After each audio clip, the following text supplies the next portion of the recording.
கால கீழே எல்லாத்தையும் வச்சுக்கிட்டு மேல யார பாத்துக்கிட்டு இருக்க? யாரு இது? சித்தப்பு, நீங்க எப்ப வந்தீங்க? என்ன நீ பார்க்கவே இல்லையா? இல்லையா சித்தப்பு?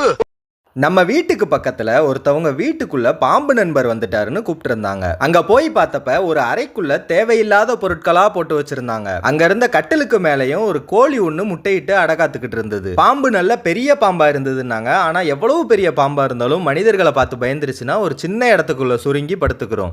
மதியம் 12 மணிக்கு சரியா அழைப்பு வரும்போதே நினைச்சேன் இது கண்டிப்பா ஒரு நஞ்சுள்ள நல்ல பாம்பா இருக்கிறதுக்கு அதிக வாய்ப்பு இருக்கும்னு. ஏன்னா இந்த நல்ல பாம்புகள் அனைத்துமே இரவு நேரங்கள்லயும் இறை தேடும், இதே மாதிரி பகல் நேரங்கள் இறை தேடும். அதுலயும் குறிப்பா பகல்ல மதிய நேரங்கள்ல இந்த பாம்புகள் அதிகமா இறை தேடி சுற்றி திரியும். எனக்கு இடது பக்கத்துல இருந்த உரலுக்கு பின்னாடி பார்த்தப்ப பாம்போட வால் கொஞ்சமா தெரிஞ்சது. அதோட உடம்புல உள்ள வடிவமைப்பையும் நிறங்களையும் பார்த்த உடனேயுமே இது நல்ல பாம்பு தான் உறுதிப்படுத்திட்டேன். சுவரோரத்துல பாம்பு ஊர்ந்து வெளியே வரும்போது அது நேரா பாம்பு மீட்கிற பைக்குள்ளேயே போற மாதிரி தயார்படுத்தி வச்சுட்டேன். பாம்பு மனிதர்களை பார்த்து ரொம்ப பயந்துருச்சுன்னா இந்த மாதிரி ஒரு இடுக்குக்குள்ள ஒளிஞ்சுக்கிட்டு வெளியவே வராது. சரின்னு நானும் அந்த உரலை கொஞ்சம் நகர்த்தி பார்த்தப்பதான் எனக்கு ஒரு ஆச்சரியம் காத்திருந்தது. நல்ல பாம்பு பசியில தேரையை கடிச்சு நல்லா முழுசா முழுங்கிட்டு இருந்தது.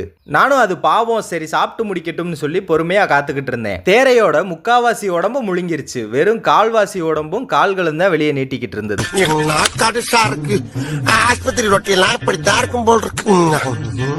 நல்ல பாம்புகள் அனைத்துமே நஞ்சுள்ள பாம்புகள்ன்றனால கடிச்ச உடனேயுமே தேரை கொஞ்ச நேரத்திலேயே இறந்து போயிடும். இந்த வீட்டை சுத்தியுமே சுற்றுச்சுவர் இருந்தும் இந்த பாம்பு எப்படியோ உள்ள வந்திருக்கு. பாம்பு என்னதான் வீட்டுக்கு வெளியவே இருந்தாலும் எலி, தவளை, தேரை போன்ற உயிரினங்கள் வீட்டுக்குள்ள இருந்ததுன்னா தன்னோட உணரக்கூடிய நாக்கை பயன்படுத்தி எங்க இந்த இறை இருக்குதோ அதை தேடி தானா உள்ள வந்துடும். ஏன்னா பாம்புகளுக்கு பசிக்கும் போது அது கண்டிப்பா சாப்பிட்டே ஆகணும்ன்ற கட்டத்துக்கு தள்ளப்படும். அதுங்க கொஞ்ச நேரத்திலேயே இறையை தேடி சாப்பிட்டாதான் அதுங்க உயிர் வாழ முடியும். பாம்புகள் மனிதர்களை மாதிரி 3 வேளைக்கும்லாம் சாப்பிடாது. அதுங்களுக்கு எப்ப பசிக்குதோ அப்பப்ப மட்டும்தான் வேட்டையாடி சாப்பிடும். கொஞ்ச நேரத்திலேயே பாம்பு தேரையை முழுசா முழுங்கி முடிச்சிருச்சு. முழுங்கி முடிச்ச பிறகும் அந்த இடுக்குள்ளேயே தான் பயத்துல கொஞ்ச நேரம் அசையாம உட்கார்ந்து இருந்தது. நிறைய இடங்கள்ல கோழி முட்டைகளை பாம்பு முழுங்குறத பார்த்திருக்கேன். பாம்புகள் அதிகமா தேடி வரக்கூடியது எலிகளையும் தவளைகளையும் தேரைகளையும் தான். அது கிடைக்காத பட்சத்துல எளிதில் கிடைக்கக்கூடிய இந்த கோழி முட்டைகளை முழுங்க ஆரம்பிச்சிடும். இந்த இடத்துல பாம்பு தேரையை தான் சாப்பிடுறதுக்காக தேடி வந்திருக்கு. அதுவே எளிதில் கிடைச்சிட்டனால கோழிகளையோ கோழி முட்டைகளையோ ஒண்ணுமே பண்ணல. முடிஞ்ச அளவுக்கு வீடுகளையும் வீடுகளை சுற்றியுள்ள பகுதிகளையும் சுத்தமா வச்சுக்கோங்க. தேவையற்ற பொருட்களையும் குப்பைகளையும் போட்டு வைக்காதீங்க. இந்த மாதிரி தேவையற்ற பொருட்களும் குப்பைகளும் கிடக்கிறதுனால தான் அதுல எலி வருது, தவளை வருது, தேரை வருது, அதை தேடி பாம்பும் வருது. கொஞ்ச நேரத்திலேயே பாம்புகளை மீட்கக்கூடிய கொக்கியை பயன்படுத்தி பாம்பை பத்திரமா மீட்டாச்சு. பின்பு அதோட வாழ்விடத்திலையும் அதை பத்திரமா விட்டாச்சு.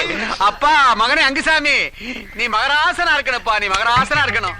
அனைவரும் பாதுகாப்பாகவும் விழிப்புணர்வோடும் இருங்க. இயற்கையோடு இணைந்து வாழ்வோம்.